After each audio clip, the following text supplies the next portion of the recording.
এখন আমি সিমলাগড়ের রেলগেট পড়েছে, তাই দাঁড়িয়ে আছি। যাচ্ছি গাড়ি নিয়ে একটি মেয়ে উদ্ধার করতে। বিষয়টা হচ্ছে, মেয়েটি পালিয়ে গেছে বাড়ি থেকে তার প্রেমিকার সঙ্গে। তা ঠিক সময় মতো না পৌঁছাতে পারলে মেয়েটিকে হয়তো পাওয়া যাবে না। তা এই রেলগেট যে কত সমস্যা করে আমাদের, দেখেছি বহু জায়গায়, বহু রেলগেট। কেন এই রেলগেটগুলোর বিকল্প পথ বার করছে না সরকার? আমাদের তো সময়ের দাম আছে নাকি? কত সময় যে নষ্ট হয় এই রেলগেটে, এর ব্যাখ্যা বা বিস্তারিত বলতে গেলে আমরা অপরাধী হয়ে যেতে হয়। কেন বলবো না, বলতে হবে, বলতে বাধ্য হচ্ছে। এই জন্যই মানে এই রেলগেটগুলো আমাদের বহুত সমস্যা করছে। ফ্লাইওভার কেন তৈরি হচ্ছে না? সব দিকে সব হচ্ছে, নানান ধরনের প্রকল্পে নানান টাকা পয়সা ব্যয় হচ্ছে। আর এই প্রকল্পগুলো তৈরি করা কি যায় না? রেলের কি ইনকাম নেই?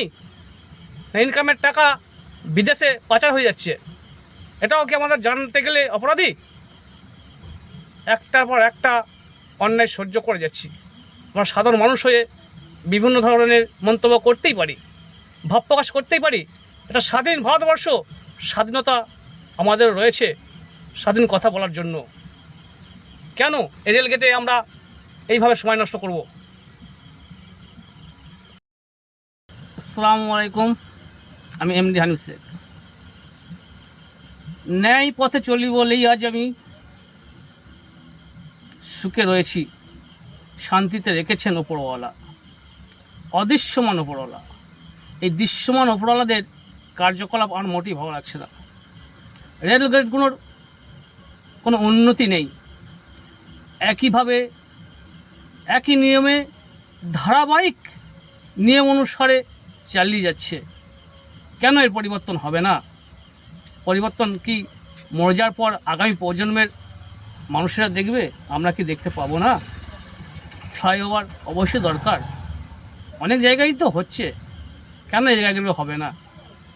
যে সমস্ত জায়গাগুলোই যানজট সৃষ্টি হয়, আর এই যানজট সৃষ্টি হওয়ার কারণে সময় অপবাহিত হয়ে যাচ্ছে। আমাদের কি সময়ের মূল্য নেই? এখন যাচ্ছিলাম খন্নান যেতে গিয়ে সিমলাগড়ের গেটে আটকে গেছি। এই ট্রেন যাচ্ছে, কটা ট্রেন যে পার হবে, কটা মিল যে পার হবে, তবে যে গেট তুলবে আমাদের জানা নেই।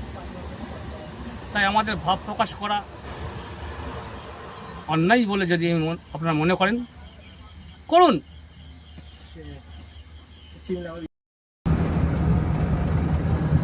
টিপি বৃষ্টি পড়ছে, এই বৃষ্টির মধ্য দিয়ে আমি গাড়ি চালিয়ে নিয়ে যাচ্ছি। তাই কালো রাস্তা, বৃষ্টি ভেজা রাস্তা, ঠিক মতো দেখতে পাচ্ছি না, তাই গাড়ি খুব আস্তে চালিয়ে যেতে হচ্ছে। রাস্তার দুধারে লাইট জ্বলছে, কত রকমের দোকান রয়েছে ঠিক কথাই, কিন্তু সেই সব লাইটের প্রতিফলন রাস্তার মধ্যে ঠিকঠাক পড়ছে না। দেখতেই পাচ্ছেন রাস্তা বোঝা খুব মুশকিল হয়ে যাচ্ছে। এই যে মাঝে মাঝে বাম্পার করে দিয়েছে, এমন ভালো রাস্তায় বাম্পার হাম্পারগুলো খুব বিপজ্জনক, বিশেষ করে আমাদের এই 4 চাকা গাড়ির ড্রাইভারদের ক্ষেত্রে। রাস্তা করেছে ভালো, ভালো রাস্তার মাঝে হঠাৎ করে উঠে উদয় হয়ে গেছে বড় বড় গম্বুজের মতো পর্বত পাহাড়, যা খুবই কষ্টকর, বেদনাদায়ক।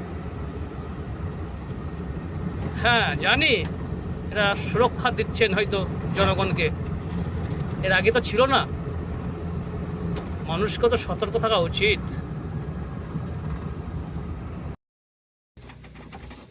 যেখানে দেখিবে ছাই, উড়িয়া দেখিও ভাই, পাইলে পাইতে পারো অমূল্য ধন।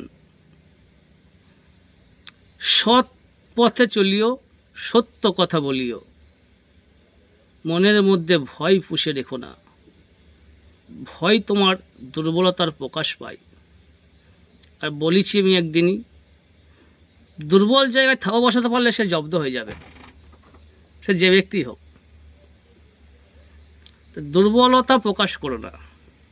আর আমাকে বাঘের বাচ্চাও বলো না, কারণ বাঘ একটা জন্তুর জানোয়ার। যদি বলতে হয় বীর সন্তান বলে আমায় সম্মান দিও। আর এই ভিডিওগুলো একটু বেশি বেশি করে প্রচার করো, কারণ সমাজের উন্নয়নেই আমি পথে নেমেছি। কারণ বলেছিলাম একদিন আমি, এই গাড়ির ব্যবসা আর করে খেতে দেবে না, তাই ফেসবুকার কিংবা ইউটিউবার হতে হবে। তা আমি সেই পথেই হাঁটার চেষ্টা করছি। ধন্যবাদ আমার প্রিয় দর্শকবৃন্দ এবং আমার বন্ধুবান্ধব। সুস্থ থেকো, ভালো থেকো। এখন পৌঁছে গেছি গন্তব্যস্থলে, অপেক্ষায় আছি, দেখি কি ফাইসাল্লা হয় এখন।